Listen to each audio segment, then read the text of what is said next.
지난 시간부터 지금 제가 강조하고 있는 게 한국에서 지금 자유민주주의는 거의 무너졌다. 왜 그런가에 대해서 말을 할 적에 한국은 북한의 통일전선 전략이 이미 성공을 했다. 이런 주장을 하고 있습니다. 그것은 여러 가지로 지난 시간에서도 말씀한 것처럼 문재인 정부의 USB를 아무도 모르게 전달을 했다든가 그 내용도 모르는 거.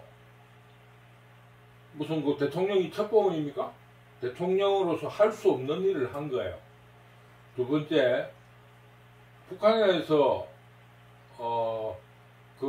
북한 체제에 실정을 느껴서 남쪽으로 피난을 온 난민들을 버선을 타고 피난 온 난민들을 3일 만에 북한으로 보내서 시범 케이스로 적결 처분을 하는 그런 행위를 했어요.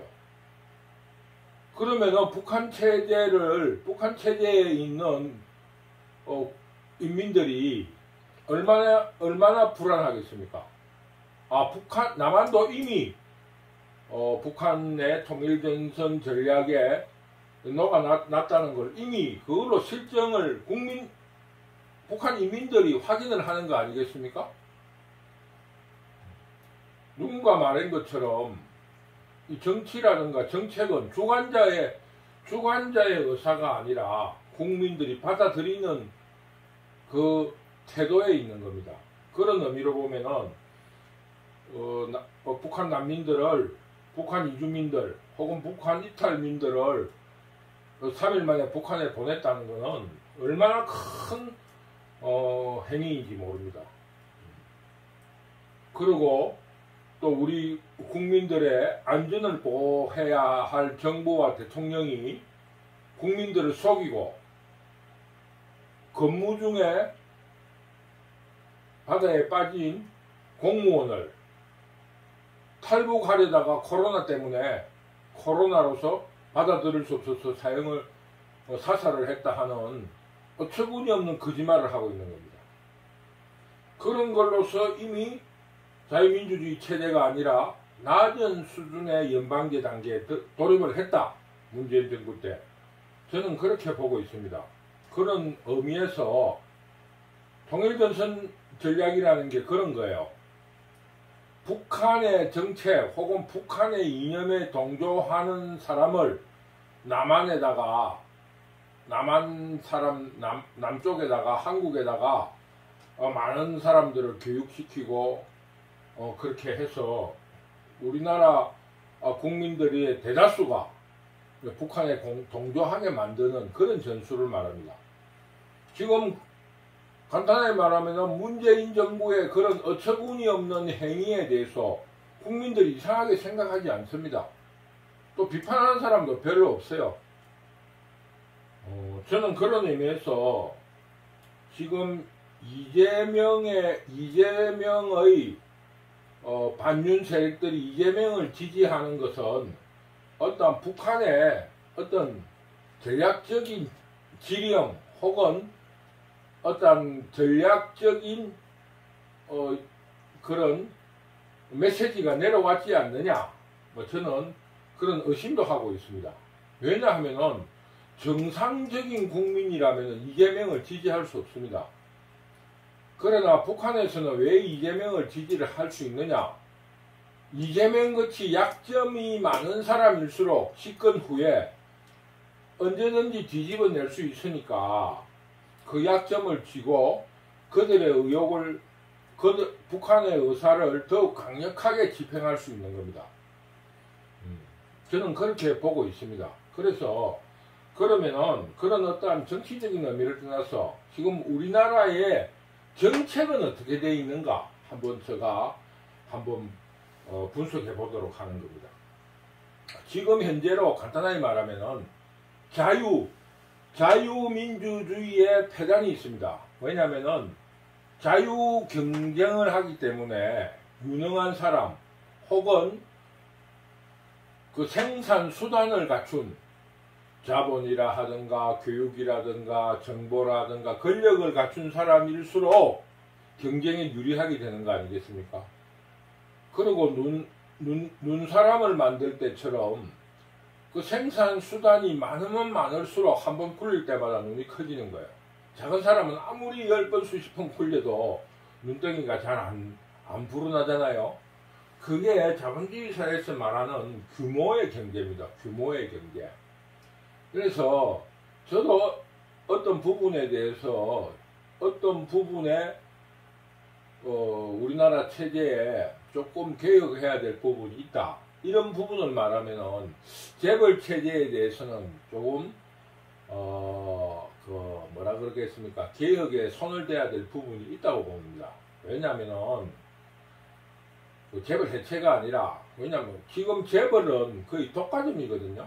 예를 들면은 화약, 한국 화약, 그 화약, 풍산금속, 총알이라든가 이런 거, 무기, 뭐 이런 여러 가지 체제들이 독점되어 있습니다.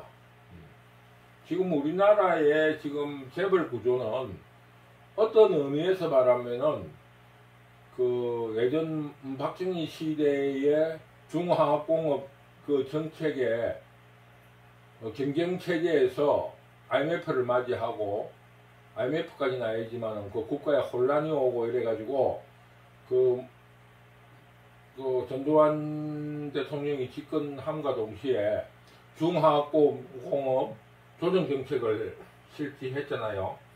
그래서 그 뭐 재벌들은 뭐 자기들의 기업을 뺏겼다 뭐 이런 이야기를 하는데, 그거는 그런 게 아니고 실질적으로는 재벌들이 서로 독과점에 대한 경쟁에서 관이 개입을 한 겁니다. 관이 개입한 거기 때문에 어쩔 수 없는 측면도 있고 억울한 측면도 있는 겁니다. 그러나 그 속을 들여다보면은 근본적인 한국 경제 체제의 독과점이라는 그 패단이 숨어 있습니다. 그래서 자유민주주의라는 이름에 걸맞지 않게 그 독과점 체제를 통해서 수익을 주고 정치자금이 나오고 이익이, 초과이익이 생기고 초과이익과 초과이윤이 생기는 그런 체제를 아직도 유지하고 있다고 저는 생각을 해요. 그래서 그런 문제는 조금 수정해야 되지 않나 이런 생각은 가지고 있습니다. 그리고 이 자유라는 거에 대해서 반대가 뭐 상대적이라 이러는데, 국어적으로는 자유에 반해서 평등이 될 수가 없는데 국어적으로 반대와, 그러나 체제 이념적으로의 반대는 평등입니다.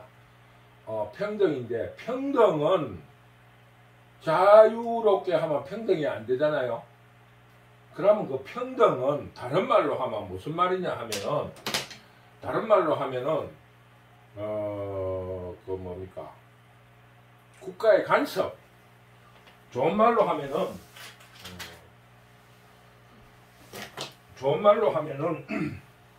국가의 개입입니다. 국가의 개입.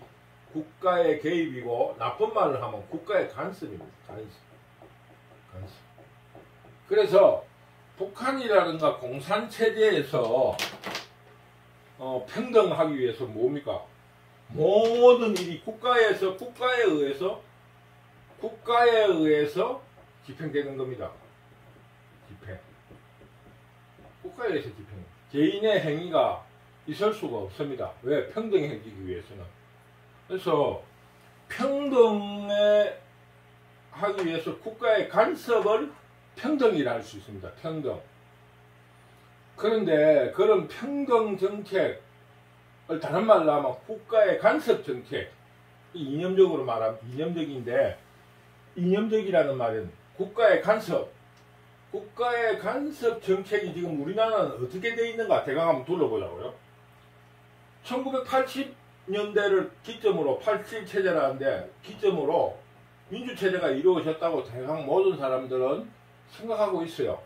왜냐하면 그때 대통령 직선제가 이루어졌고, 뭐 여러가지 이유로 여소야대를 겪었고, 뭐 여러가지 이유로 87체제를 민주화의 성공적인 민주화의 출발로 보고 있습니다.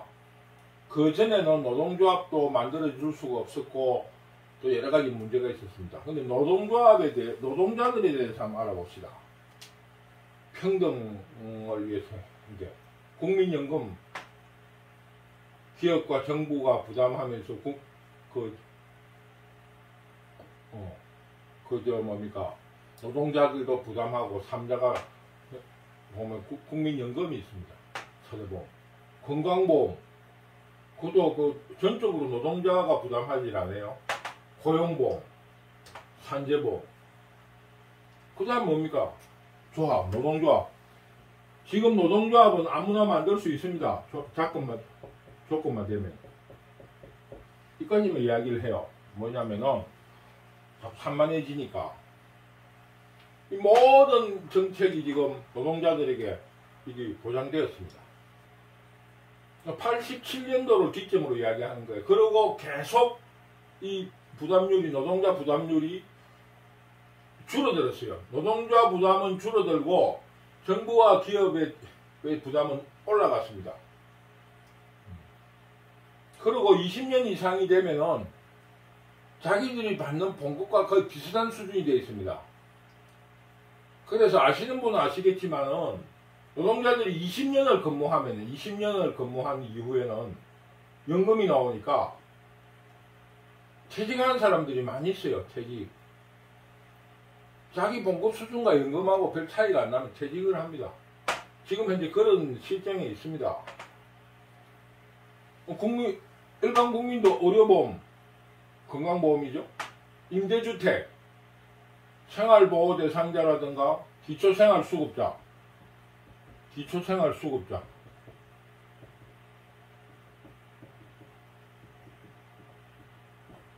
또 차상위, 그 다음 위기대응. 예를 들어서 주거가 불안정하다.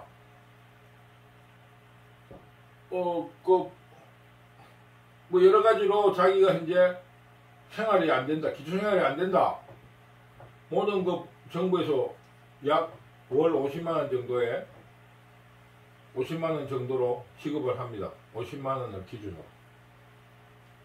교육, 저소득층 특별전형, 농어촌 전형, 온갖 전형이 다 있습니다. 온갖 전형.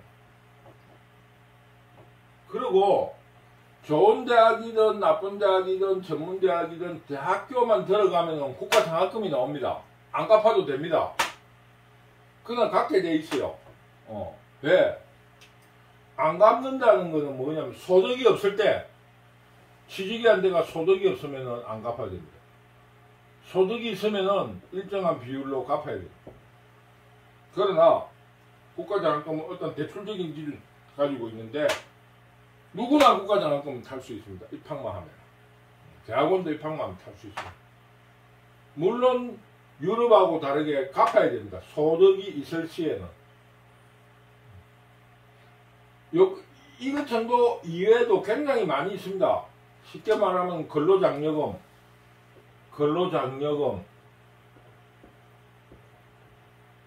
다자녀,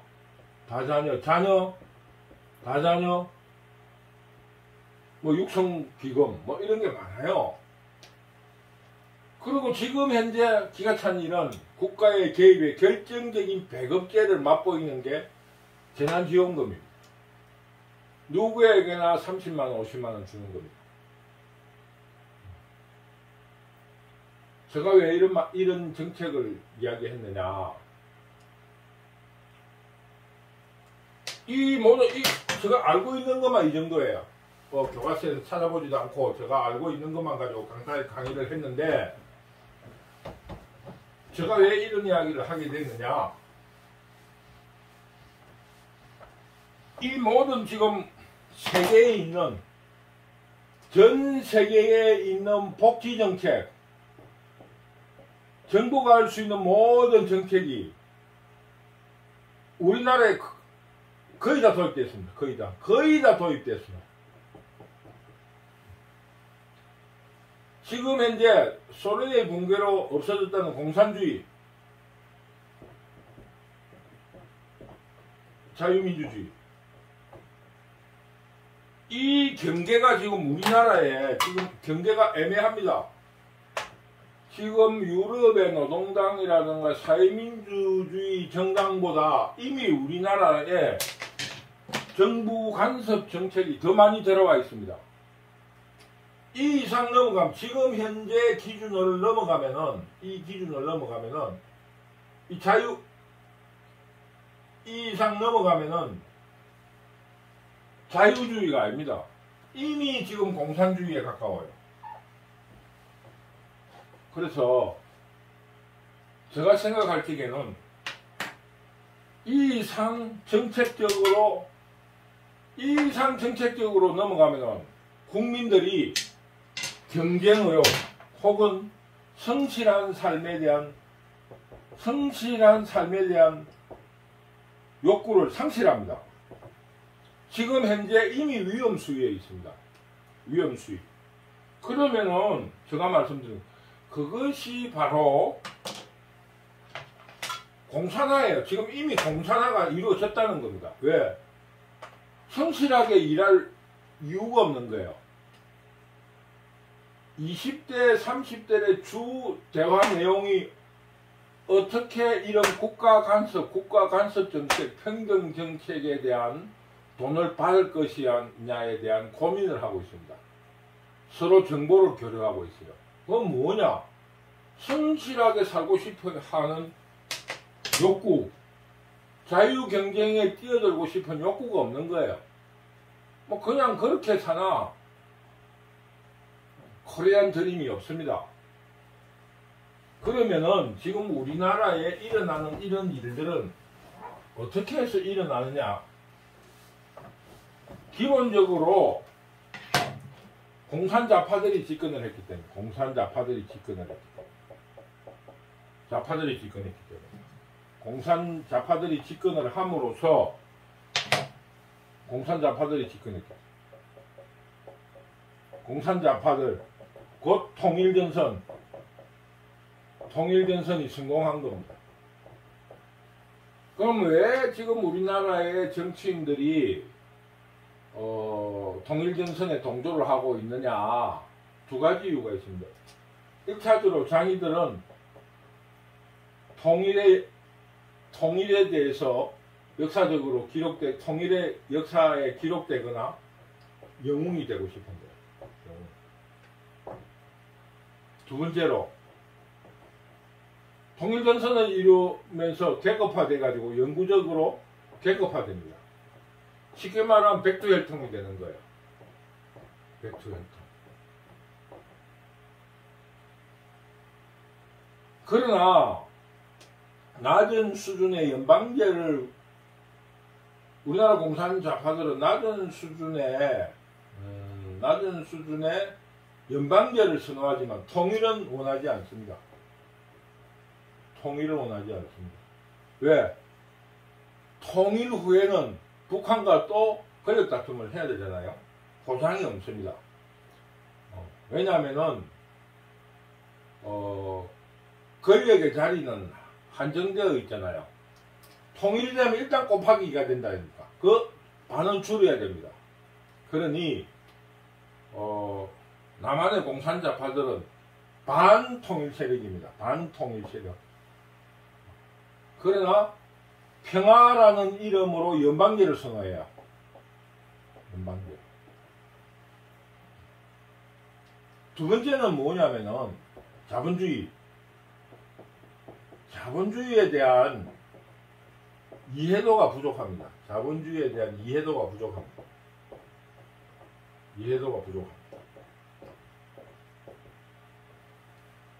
자본주의라 하는 것은 도덕성입니다. 도덕성. 제일 1번이 도덕성입니다. 쉽게 말하면 아담 스미스가 쓴 도덕감정론. 거기에 나와 있습니다. 도덕감정론.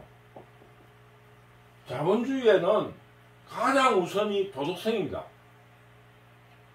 그런데 우리나라의 정치 세력들은 공산자파는 통일전선에 동조하고 자유우파는 뭐를 이야기합니까? 자유우파들은 이 체제를 그냥 오랫동안 하고 싶어하는 기득권을 가지고 있어요. 기득권. 그래서 이 두 가지를 추구를 하려고 하다 보니까 그 도덕성은 뒷전입니다. 도덕성은 뒷전이고, 근데 국가가 도덕성을 강조해야 되는데, 이재명이라든가 문재인을 통해서 보다시피 더구나 지금 대법원 판사 또 특검일을 했다는, 특검을 해가 박근혜를 탄핵시켰다 하는 그 검사, 특별검사, 이런 사람들이 지금 가장 부패하게 연루되어 있습니다. 그거 실시하는 거예요. 김무성이가 개입됐던 그 수산업자들에 대한 뇌물들, 그 사기꾼에 엮여다니는 거예요. 사기꾼. 얼마나 부패를 했으면은, 얼마 전에 손석희, 방송인 손석희가 어떤 음란 비디오를 유통시키는 업자에게 속아서 돈을 주고, 광주시장, 이게 한 단면이에요. 어저께 조민이라는 조국의 딸이, 너희들은 내한테 이러지만은 너희들 자신한테는 그런 기준을 떳떳하게 대고 있느냐, 이런 말을 했어요. 바로 맞는 말이에요. 도덕성이 전혀 없습니다, 지금. 그 다음에 두 번째, 도덕성에 입각해서 욕구를 줄여야 됩니다. 소박. 물론, 이거 청교도라 그러는데, 청교도 정신이라 그래, 청교도 정신. 도덕성과 물론 앞뒤 양면으로 있지만은, 자본주의의 자유는 끊임없이 사람들에게 욕구를 부추깁니다. 욕망을 부추깁니다. 그러면은 지금 정부가 해야 될 일은 적당하게 욕구를 조절시켜줘야 됩니다. 우리나라가 지금 60년대, 70년대에 비해서 국민소득이 100배 올랐어요. 200불 시대에서 지금 2만 불이 넘어갔습니다. 그런데 지금 더 국민들이 살기 어렵다 하는 이유는 뭡니까? 바로 두 가지입니다. 도덕성과 욕구. 나는 도덕성을 지키고 청렴하게 사는 것이 억울하다는 거야. 도덕성이 없어진다. 억울하다. 얼마나 삶에 스트레스를 받겠습니까? 그게 첫째 이유입니다. 두 번째는 기업들이 소비를 늘리기 위해서 욕구를 부추기면 정부에서 그 욕구를 알맞게 조절시켜야 됩니다. 지금 아파트도 마찬가지예요.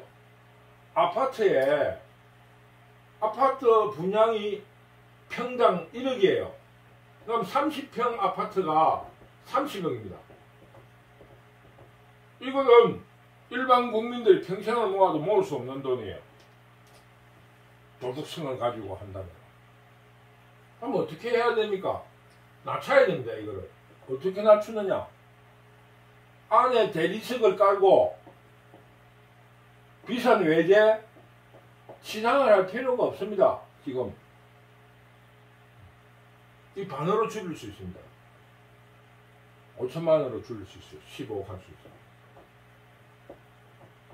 15, 반 정도 줄일 수 있습니다. 최소한 반은 줄일 수 있습니다. 그리고 먹는 것도 기업의 경제 성장에만 따라갈 것이 아니라 지금부터라도 국민들에게 소박, 금소, 그런 어떤 욕구의 조절에 대한 교육이 필요합니다. 즉, 자본주의 교육에 대한 새로운 파라다임을 제시해야 됩니다. 지금 지나친 경제성장,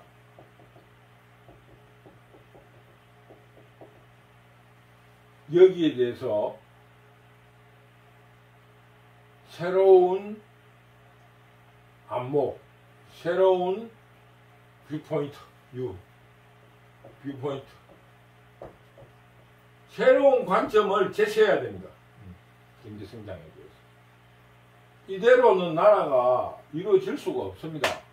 그래서 간단하게 말해서 뭐냐, 정부 간섭 정책에 대한 개혁이 시작돼야 됩니다. 어떤 거냐? 근로의욕. 근로의욕을 높여야 돼. 건면을 중시 여겨야 돼. 그 다음에 사다리. 하층민이 신분 상승을 할 수 있는 코리안 드림을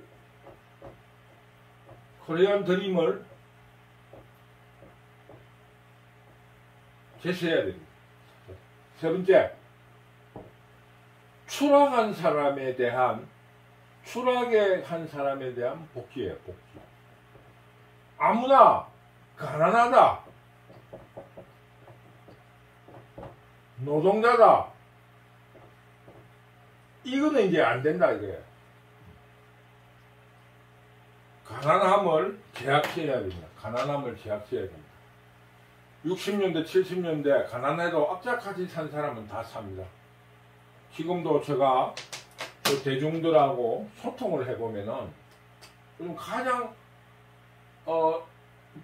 하급민들이 사는 노가다라 그래요. 노가다 인력 하루 벌어 하루 먹는 사람도 보면은 되게 불행해요. 되게 불행하고 불성실하고 그렇습니다.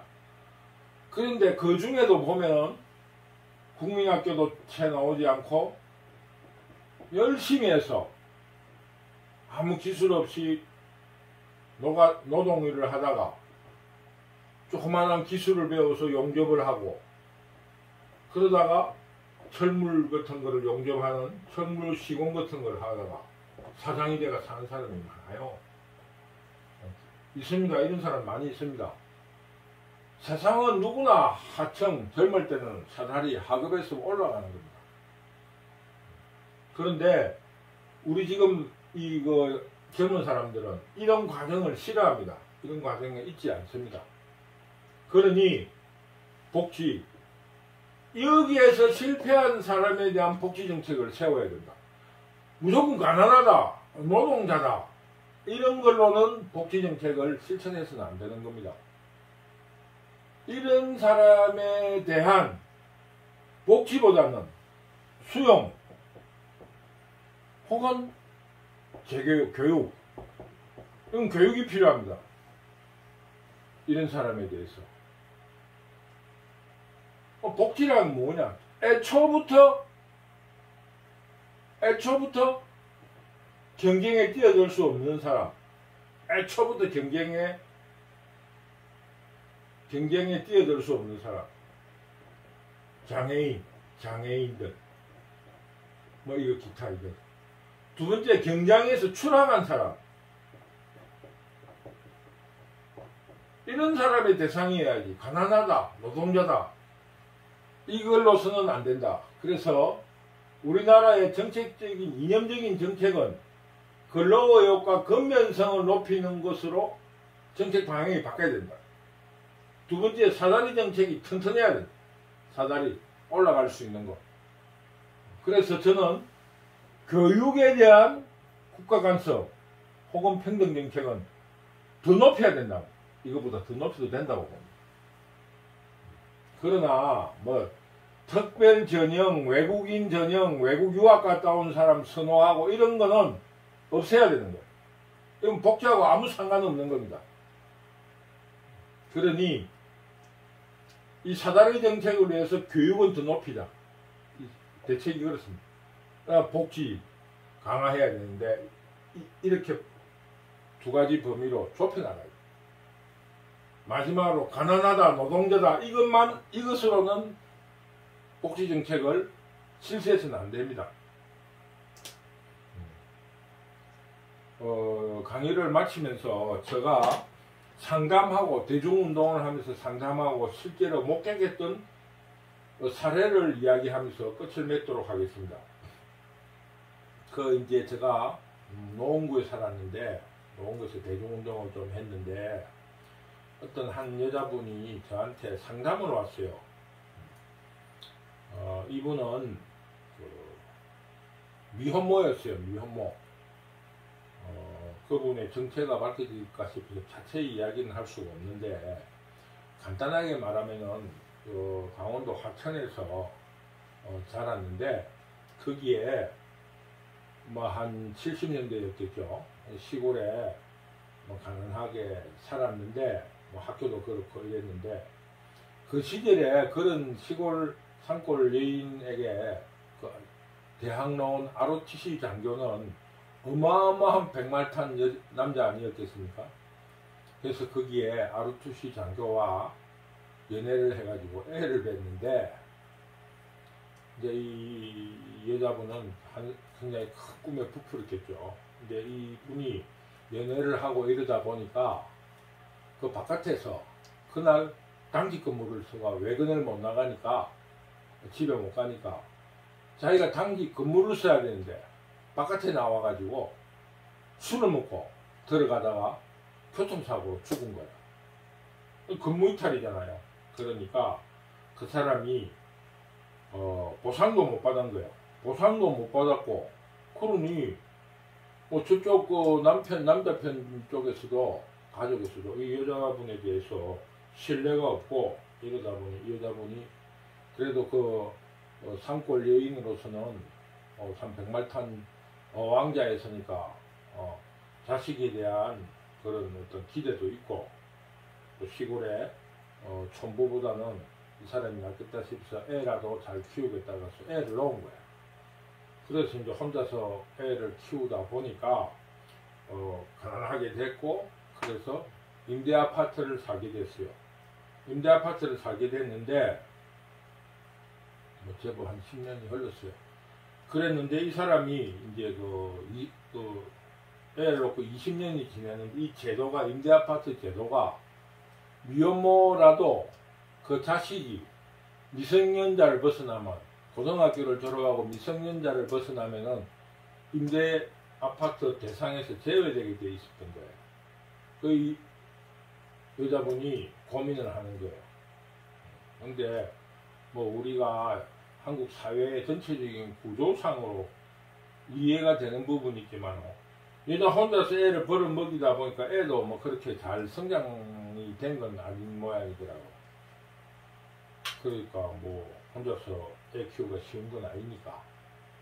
그래서 이분이 그래서 저한테 상담하는데 한 3년 뒤에 전화가 온 거예요. 그래서 또 한번 만났는데 상담을 했는데 그분이 내가 볼 때 정신이 이상한 거예요. 왜 그러냐 물으니까 내한테만 이야기.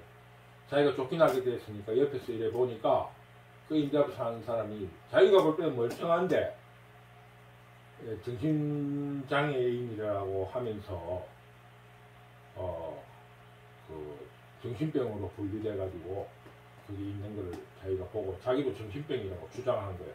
그래서 이웃과 싸우고 죽는다고 막 뛰내린다고 하고 그래서 그 정신병약을 주면은 억지로 아이고 자기가 스스로 먹는 거예요. 왜냐면은 자기 생각에 그렇다는 거예요. 정상적인 사람이 정신병약을 자꾸 먹으면은 정상적인 사람이 정신병약을 먹으면 정신병이 그 정신에 무슨 이상한 약이 들어가니까 정신 이상이 될 거라 자기 그걸 생각한 거예요. 자기 머리를 쓴 거예요.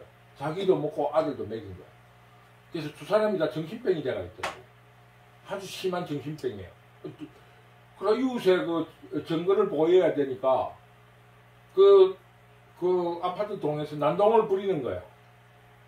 죽는다고 난동을 부리고 이웃과 조금만 문제가 있으면 싸우고 그 자기 살 길이 그거니까. 그래서 저는 그때 생각한 거예요. 공산주의 정책이 얼마나 나쁜가 하는 거를 그때 제가 몸소 본 겁니다.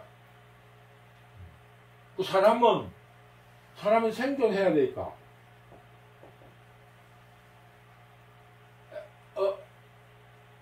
아기를 놓고 미혼모라서 시골에서는 큰 극이 없으니까 서울로 나와서 뭐 그렇게 살다 보니까 생존 능력이 전혀 없는 거예요. 단지 이런 배급 타먹는 거, 지원제에 대한 거에 대해서는 정보가 빠삭한 거예요. 서로 이웃 간에 정보가 되니까. 그 임대아파트에서 정보가 교류가 되니까. 그래서 그런 거를 목격한 적이 있어요. 실제로 이게 실합니다. 제가 실제로 목격을 했고, 그랬는데, 그래서 제가 그 이후로 저도 어떤 그 배급제라든가 사회민주주의라든가 정부 간섭에 대해서 굉장히 부정적인 시각을 보게 되었습니다. 그래서 지금 제가 볼 적에는 지금 우리나라에 지금 현재 거의 경계에 왔다. 더 이상 가면은 나라가 존속될 수 없다. 저는 그렇게 생각합니다.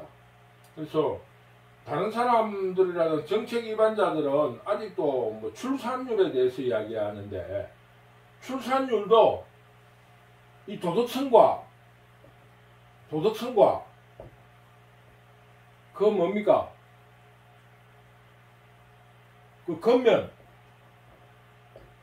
도덕성과 겉면 이런 거를 가르치면은 그 청교도주의, 청렴 이거를 가르치면은 자기 수준적인 거, 그리고 사다리로 꾸준히 성실하게 올라가는 거, 이런 자본주의가 본래 제시하고 있는, 기초로 하고 있는 도덕감정, 이것만 똑바로 교육이 돼도 출산율은 높아집니다. 지금 출산에 대해서 배급제로 국가 간섭으로 돈을 준다고 그 출산이 높아지고 결혼율이 높아진다. 절대 그렇지 않습니다. 그건 왜냐? 이제껏 해왔는데 한 번도 성공한 적이 없잖아요. 지금 현재 결과적으로. 뭐냐? 자본주의를 바치고 있는 도덕감정론에 대한 교육을 시켜야 된다. 저는 그렇게 생각합니다. 그래서 지금 우리나라는 통일전선 세력에 의해 가지고 국가 전체적으로 북한에 동조하고 있고, 왜냐면 문재인이가 그런 행위를 해도 쉽게 말하면 지금 쫓겨나가지도 않고 있잖아요. 왜? 국민들이 그럴 수도 있다 생각하는 거예요. 도리어 저같이 이렇게 이야기하는 사람은 거구라 그래, 거구. 그리고 두 번째로 정책적으로 국민들, 나라를 자꾸 하향시키고 있는 거예요. 하향할 사람 하향하라는 거예요. 그러나 자유민주주의 정신에 입각해서 앞으로 나아가야 되는 건 또 역사의 필연 아니겠습니까? 그래서 저는 오늘은 자유민주주의를 지키기 위해서는 이념적인 정책에 대한 개혁이 있어야 된다. 저는 이것을 오늘 강의 주제로 하여 강의를 하게 되었습니다. 감사합니다.